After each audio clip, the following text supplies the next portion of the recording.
1923 sa Tennessee, sina Rafe at Danny ay naglalaro sa isang lumang sirang eroplano, habang nagpapanggap ng mga sundalo noong World War I. Kasabay nito, pinapanood din nila ang ama ni Rafe na nagpapalipad ng kanyang eroplano sa paligid ng bukirin.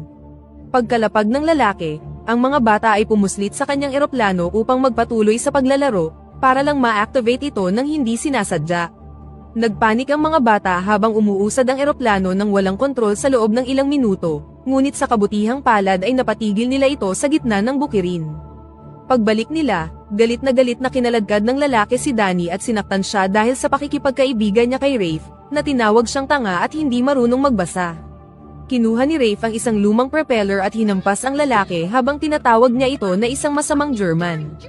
Ipinaliwanag ng ama ni Danny na nakipaglaban siya sa mga German sa digmaan at umaasa siya na sana'y hindi nila makita ang mga bagay na nakita niya. I pray to God no one ever has to see the things that I saw.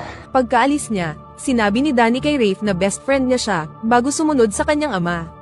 Noong 1941, ang World War II ay nasa kasagsagan nito. Sina Danny at Rafe ay parehong first lieutenant sa Air Force, at palagi nilang gustong ipakita ang kanilang mga kasanayan sa pagpapalipad ng eroplano.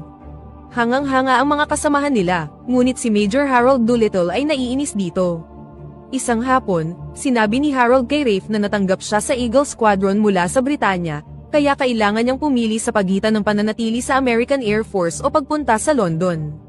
Nang humingi ng payo si Rafe, sinabi ni Harold na piliin niya ang London. I'd go. Kalaunan, sinabi ni Rafe kay Danny na inassign siya ni Harold sa London sa halip na aminin na choice niya ito, ngunit nagalit pa rin si Danny. Noon pa man ay gusto niyang lumaban sila ng magkasama, at hindi siya nagtitiwala sa sino man maliban sa kanya. Sa isang tren papuntang New York, pinag-uusapan ni Evelyn at ng kanyang mga kaibigan kung paano ang buhay ng mga nurse sa militar.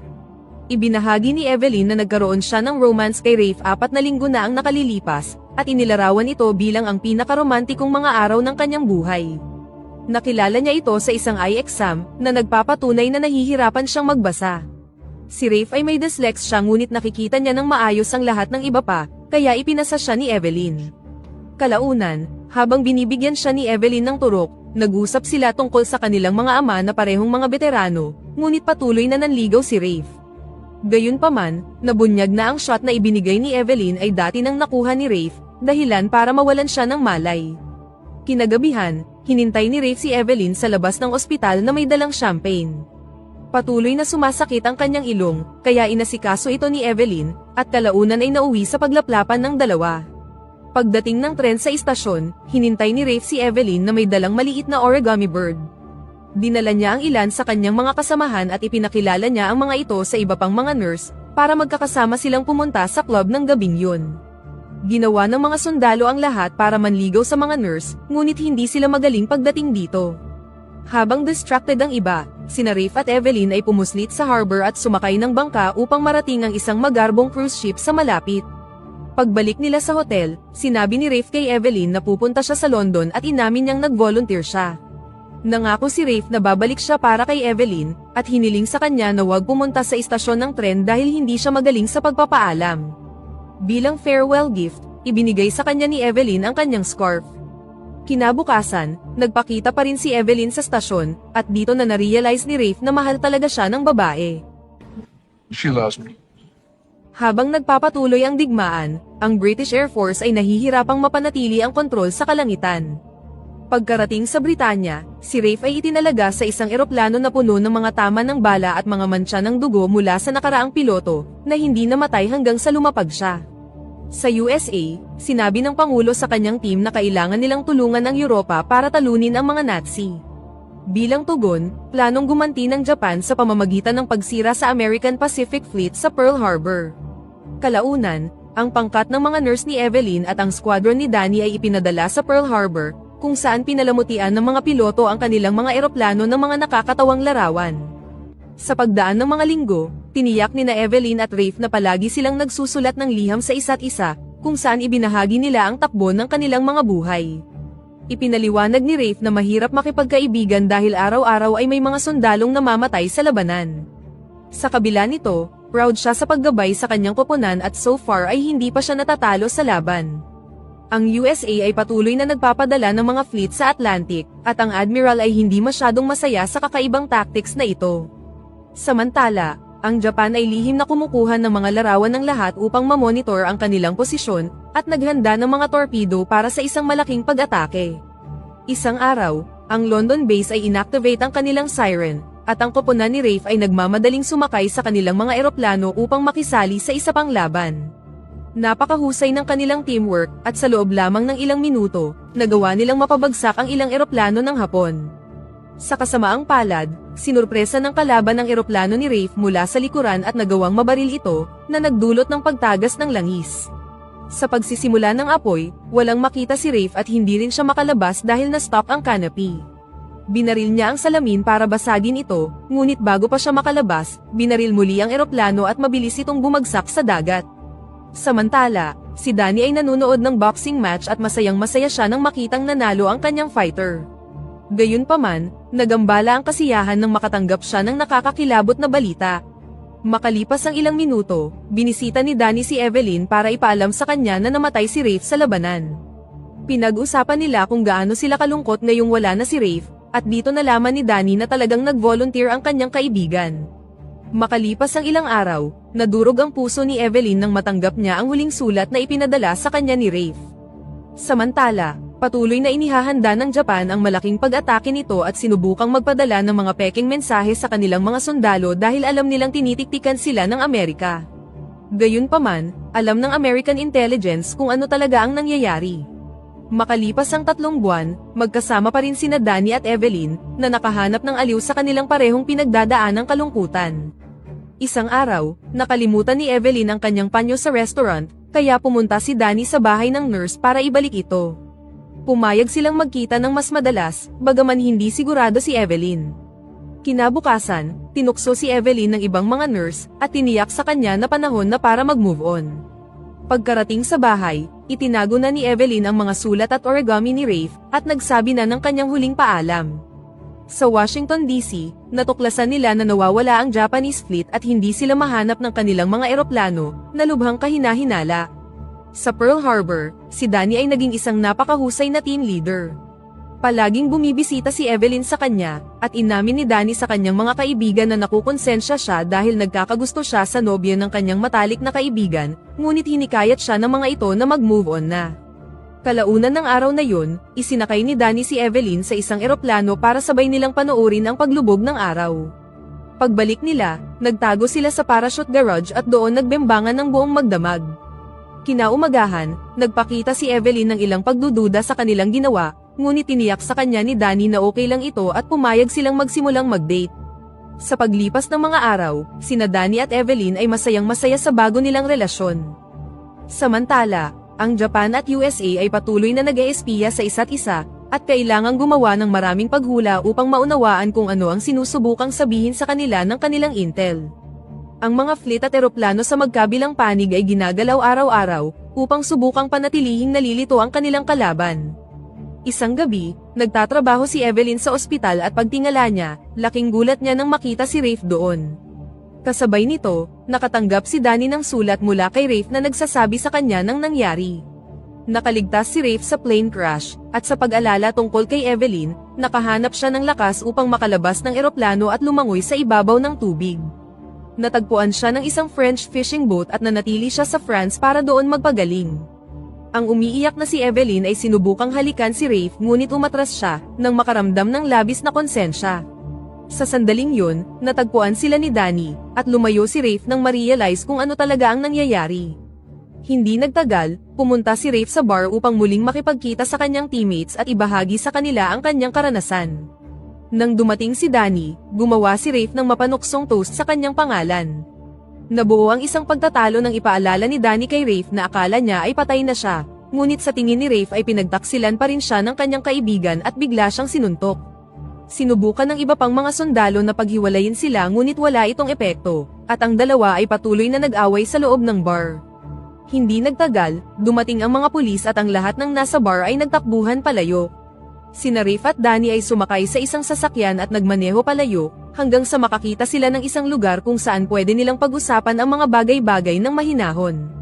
Nais ni Danny na magkaayos na sila, ngunit hindi makita ni Rafe kung paano maibabalik sa normal ang mga bagay-bagay. Kinaumagahan, sa wakas ay handa na ang Japanese Army na ilunsad ang pag-atake nito. Nakatanggap ang American Army ng mga mensahe na nagsasabi sa kanila na hindi naging matagumpay ang peace talks, at sinira din ng Japan ang lahat ng kanilang mga coding machine.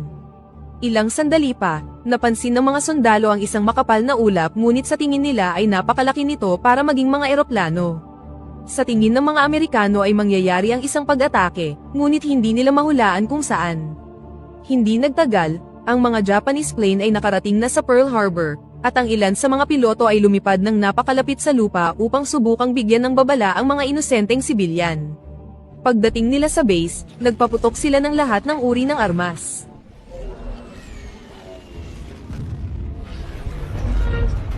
Nagulat ang lahat at kinailangang tumakbo sa gitna ng mga pagsabog upang i-organize ang isang counter-attack.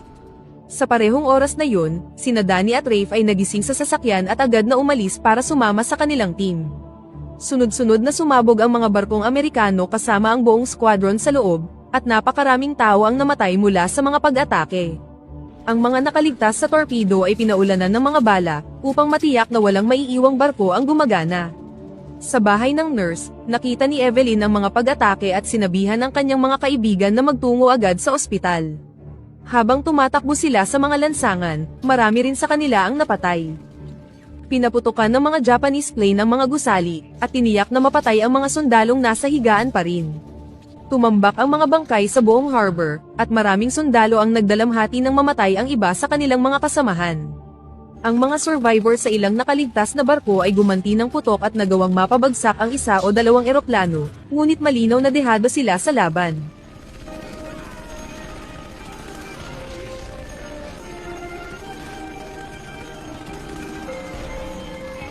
Ang mga Amerikanong sundalo na tumatakbo papunta sa kanilang mga eroplano ay nasa ilalim pa din ng heavy gunfire, kaya ang karamihan sa kanila ay hindi na nakaabot ng buhay. Sinubukan ng ilang sundalo na magpaputok gamit ang anumang baril na mahahanap nila, at umakyat sa mga bubong para sa mas magandang view, ngunit mabilis din silang pinabagsak. Hindi nagtagal, pinasabog na rin ang mga eroplano, na nagdulot ng mas marami pang pagsabog at pagkamatay ng mga sundalo. Tumalon sina Danny at Rafe mula sa sasakyan at sinubukan ng kanilang makakaya upang makalusot sa mga pagsabog at bala, umaasa na makakahanap ng isang gumaganang eroplano na magagamit nila upang lumaban. Samantala sa ospital, kailangang ilayo ng mga nurse at doktor ang mga pasyente sa mga bintana dahil inaatake din ng gusali. Tinakpan nila ang kanilang mga sarili ng mga kutsyon upang protektahan ang kanilang mga katawan mula sa mga nahuhulog na debris, habang ang mga pader ng ospital ay gumuguho. Pagkatapos ng maraming pagtakbo, nakapasok sina Rafe at Danny sa isang gusali at tumawag sa telepono para humingi ng backup. Ilang sandali pa, sumabog ang kalapit na gusali at nasira ang lahat ng linya, kaya napilitan ang dalawa na magpatuloy sa paggalaw. Ginabayan ni Danny si Rafe at ang isang grupo ng mga sundalo pabalik sa kanyang sasakyan, at ipinaliwanag sa kanila na may maliit na mechanic runway sa malapit na hindi pa nasisira. Sinundan sila ng ilang Japanese plane na nagpaputok sa kanila, ngunit nakaiwas ang mga lalaki sa mga bala, bagaman nasira ang sasakyan nila. Sa baybayin, patuloy na lumulubog ang mga barko at ang mga sundalo ay nahulog sa kanilang kamatayan. Ang mga sumusubok na lumangoy ay binaril ng mga eroplano ng Hapon. Ang ilang mga sundalo ay sinikap na magtago sa ilalim ng mga lumubog na barko, habang ang iba naman ay naipit sa ilalim ng barko at dahan-dahang nalunod hanggang sa mamatay. Sa ospital, ang mga nurse at doktor ay kinailangang gumamit ng iba pang mga silid tulad ng kusina upang magamot ang kanilang mga pasyente. Samantala, nakarating na ang grupo sa huling nakatayong base at kinuha ang lahat ng mga armas na mahanap nila. Desperado silang magpaputok, ngunit inutusan sila ni Rafe na maghintay upang maiwasang ibigay ang kanilang posisyon. Lumipad ang mga Japanese plane nang walang nakikita, at umatake ang grupo ni Rafe nang nakatingin ang mga kalaban sa ibang direksyon. Agad na gumanti ang mga Hapon, at napatay ang ilan sa mga sundalo.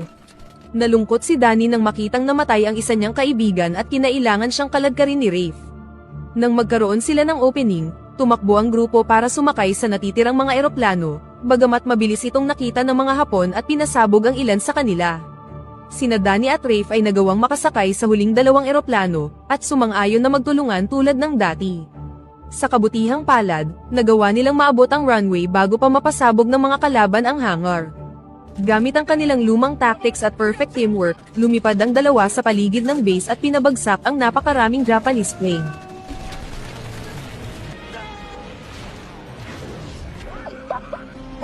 Ang mga sundalo sa ibaba ay nagbigay ng backup, at pinabagsak ang mga eroplanong Hapon na tumatangkang tumakas. Hindi nagtagal, ang duo ay nakarating na sa harbor, at ang teamwork ni Danny at Rafe ay matagumpay na natalo ang ilang Japanese plane.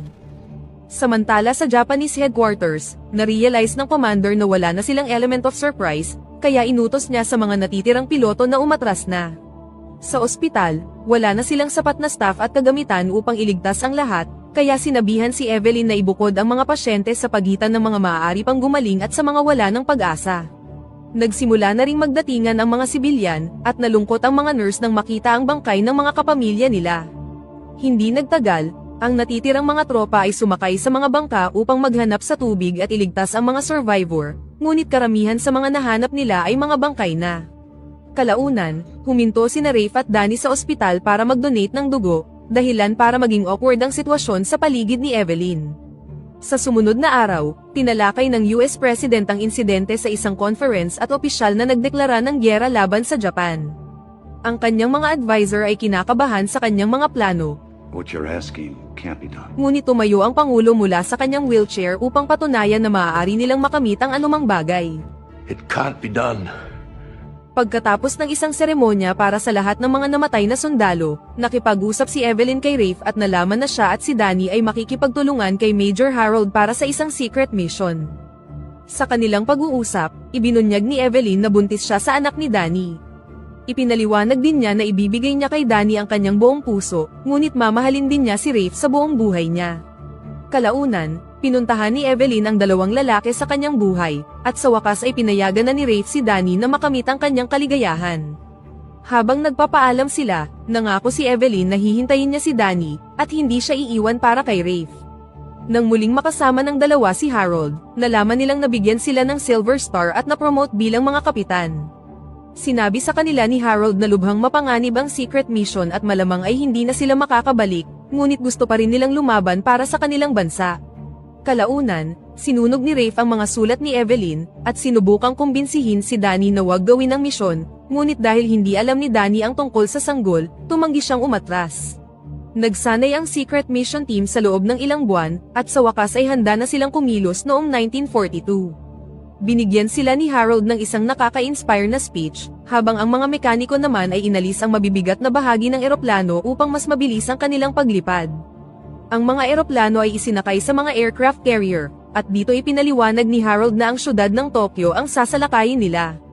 Mahaba ang biyahe kaya para makapag-refuel, titigil sila sa China, at tinuruan sila ni Doolittle kung paano sabihin sa wikang Chinese na Amerikano ako.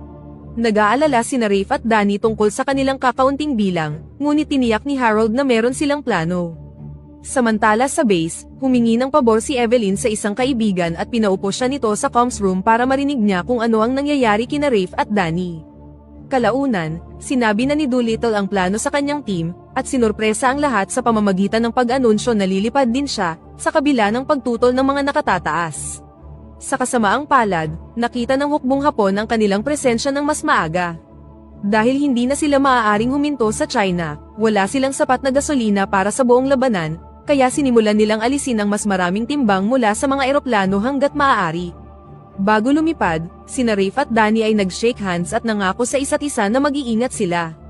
Sa kabutihang palad, ang koponan ay puno ng mga ekspertong piloto at nagawang makalipad sa mga maiikling runway ng barko.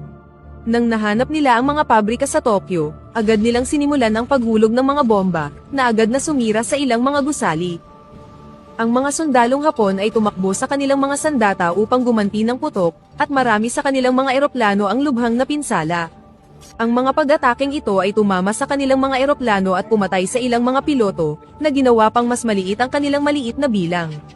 Ang mga nakaligtas na eroplano ay sinubukang iwasan ang mga pag-atake hanggang sa abot ng kanilang makakaya, ngunit lumilipad sila ng walang gabay, dahil ang barkong nagdala sa kanila ay inatake at pinalubog din.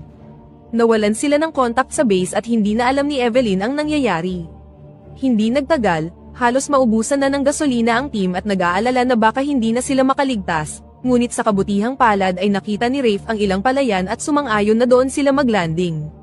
Sa kasamaang palad, tumigil na sa pag-ikot ang mga propeller ni Rafe at naging hindi maganda ang kanyang nakaplanong paglanding. Habang kumakalat ang apoy sa kanilang paligid, ang mga nakaligtas ay umalis sa mga wreckage, para lang mapalibutan ng mga sundalong Hapon na agad na nagpaputok sa kanila. Si Rafe at ang kanyang mga kasamahan ay gumanti ng putok habang nagtatago, at kalaunan ay nawalan na ng pag-asa na makakatakas pa sila. Sa sandaling yun, lumitaw ang eroplano ni Danny at binaril ang karamihan sa mga sundalong Hapon. Gayunpaman, ang eroplano ay naubusan na rin ng gasolina, na humantong sa isang malakas na pagbagsak sa malapit. Nang mag-alala tungkol sa kanilang mga kaibigan, lumabas ang koponan ni Rafe sa kanilang pinagtataguan at tumakbo sa palayan habang binabaril ang sinumang kalaban na nagtatago sa matataas na damo. Hindi nagtagal, natagpuan ni Rafe si Danny na may nakatusok na piraso ng metal sa kanyang leeg at sinubukang tulungan siya, ngunit inatake sila ng ilan pang Hapon mula sa likuran. Pinalibutan ng mga sundalong Hapon ang lahat ng mga nakaligtas at sinimulan silang igapos. Sa panahong yun, nakahanap si Rafe ng isang nahulog na baril at mabilis na nagpaputok, na pumatay sa ilang mga kalaban bago siya naubusan ng bala. Bilang ganti, naghanda na ang mga Hapon na barilin si Rafe, ngunit tumalon si Danny at kumilos bilang isang shield. Ginamit ng ibang mga sundalong Amerikano ang kaguluhang ito para kunin ang isang granada at tinapos ang ilang huling sundalong Hapon. Tumakbo si Rafe sa tabi ni Danny at sinabi sa kanya ang tungkol sa sanggol, umaasa na magbibigay ito sa kanya ng lakas upang manatiling buhay. Gayunpaman, sinabi ni Danny kay Rafe na siya na ang magiging ama, at hindi nagtagal ay namatay sa mga bisig ng kanyang kaibigan. Ilang sandali pa, nahanap ng mga hukbong Tsino ang grupo at iniligtas sila. Nang bumalik si Rafe sa Amerika, labis ang saya ni Evelyn nang makita siya. Gayunpaman, agad itong napalitan ng kalungkutan, nang ma-realize na ang kabaong na dala nila ay para kay Danny.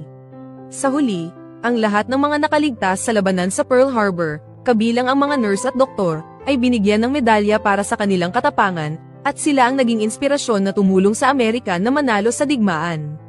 Kalaunan, ipinanganak na ni Evelyn ang kanyang anak at pinangalanan siyang Danny. Si Rafe ang tumayo niyang ama at isinakay siya sa eroplano upang parangalan ang mga alaala ni Danny, at dito na nagtatapos ang pelikula.